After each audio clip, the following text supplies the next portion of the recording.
And I'm joined now by Senator Adam Schiff of California. Senator, what does he mean? What do you think he means when he says nationalize the elections, or specifically that Republicans should take control of the voting? I think if he intends to try to subvert the elections, he will do everything he can to suppress the vote. And if he loses the vote, and I think the Republicans now expect they'll get a real drubbing in the midterms, he's prepared to try to take some kind of action to overturn the result. And we really shouldn't question that. We saw him try to the point of insurrection to overturn the 2020 election. We see him now taking these extraordinary steps with an election now 5 years ago. He's basically telling us he intends to interfere in this upcoming election. He hasn't brought prices down. There's chaos and killing in American streets by ICE agents. The public has turned against him in every election we've had since his election. The voters have swung wildly against him. And as you know, he said at that prayer breakfast, his ego cannot stand another loss. So we have to prepare for the worst. We have to prepare in every way we can. And frankly, the best preparation we have is not the Congress, because Republican senators, for the most part, are not going to stand up to him. The courts are useful at the lower levels, but at the Supreme Court, they have left him unrestrained. The best protection we have is to mobilize the largest voter turnout in U.S. history, to so overwhelm the vote and get the kind of margins we saw in Texas in that special election, so that there's no way they can cheat. But on this idea of, quote, nationalizing the elections, obviously the Constitution says the states control the elections. Congress could have a role. Congress can change those regulations, the Constitution tells us. But Thune, the Senate leader, Republican Senate leader, and Johnson, the Speaker of the House, Republican Speaker of the House, have both said that they oppose this. So given that set of facts, there's nothing that Trump can do legally, is there, to quote, nationalize the elections? Well, this depends on a couple of things. It depends on whether the Republican leaders you just quoted really hold fast to that. And time after time, we have seen them initially make statements of a willingness to stand up to the president and his lawlessness. In this case, is a willful defiance of the Constitution. But we've seen that melt away. But also, this is a president more than willing to act lawlessly. More than willing, I think, as we see in Georgia, to deploy the Director of National Intelligence, who has no role in elections whatsoever. Her job is to oversee the work of the intelligence agencies, outward focusing on foreign threats, not to create a threat to our domestic tranquility by interfering in elections. But that's what they're doing. So, you know, we cannot ignore what they're telling us they're going to do, because time and time again we have seen that they're willing to go to extraordinary and lawless lengths. The last best hope for our democracy is not going to be the Congress or the court. It's going to be the American people. And the American people are speaking out, and they are protesting, and they're going to turn out, I hope, in the most massive numbers in November. You're been involved in intelligence. You were the chair of the Intelligence Committee in the House. Can you explain why is it concerning that the Director of National Intelligence would not only be present for an FBI raid of this, you know, to get the ballots in Georgia, but also there at a meeting with FBI agents and putting the President of the United States on the phone during that meeting? Explain to us why this is of concern.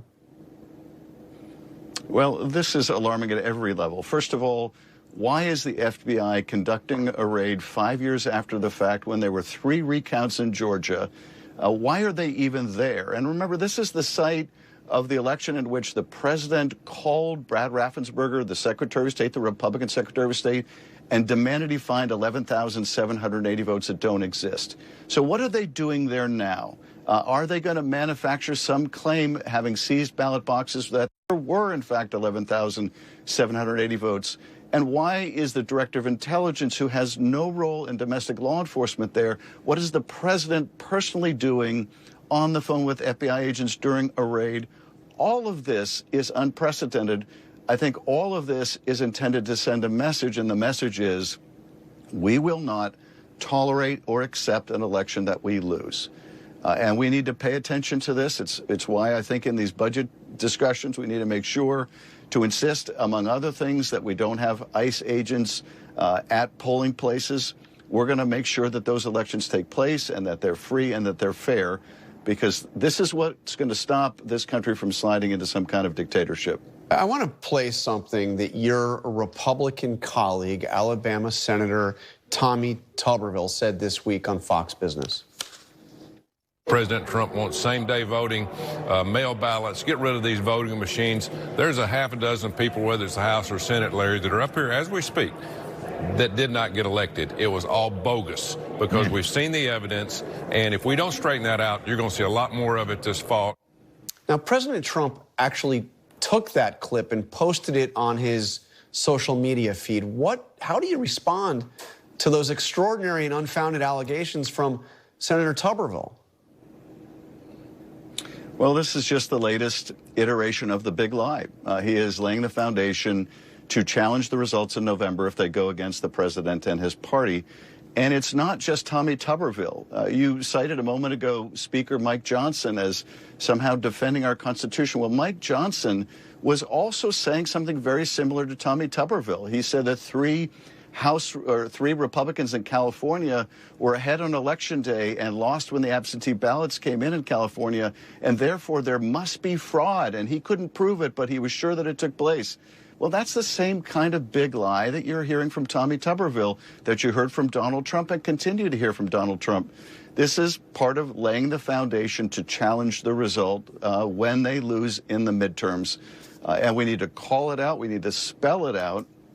Even as they're saying people don't trust the elections, they're the reason why people don't trust the elections, because they keep telling the American people that somehow American elections are untrustworthy. It is the same thing you see of tin pot dictators anywhere. So Republicans are making a big push for the so-called SAVE Act, at least some Republicans are, that would require a proof of citizenship to be able to vote. I understand you and other Democrats oppose that. There are roughly 20 or so million voting age Americans who don't actually have the the papers that would be required to show readily available. But given the Republicans have undermined confidence in elections and the integrity of elections, what about the idea of voter ID, of photo ID being required to vote? Are you in favor of that? Can there be a compromise where Democrats and Republicans put forward photo ID as a requirement for voting? So, Jonathan, what you've just asked is essentially Republicans have created distrust in the elections by making claims of non-existent fraud in the elections. And shouldn't we use the distrust they've created in order to enact a voter suppression law, which is the SAVE Act, which would require people to have a birth certificate or passport, documents that millions of Americans don't have. Almost half the country doesn't have a passport, and I don't know where many millions of people would even find a birth certificate. So but I asked you phony fraud claims. But I was asking you a different question. Photo ID. Because as you know, let's show up, there was a recent poll, there's been a lot of polls on this, but in one recent Pew poll, 83% of adults support requiring photo ID to vote. 71% of Democrats favor requiring photo ID. Is that something that you can support? And if not, why not? It's still going to be something, Jonathan.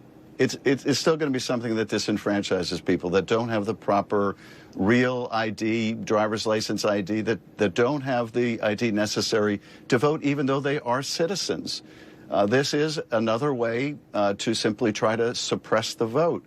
And the last thing I think we want to do is discourage more people, more citizens from voting while they're attacking those same elections, while they're trying to do away with absentee ballot voting, while they're trying to do away with being able to register to vote through the DMV or by the mail.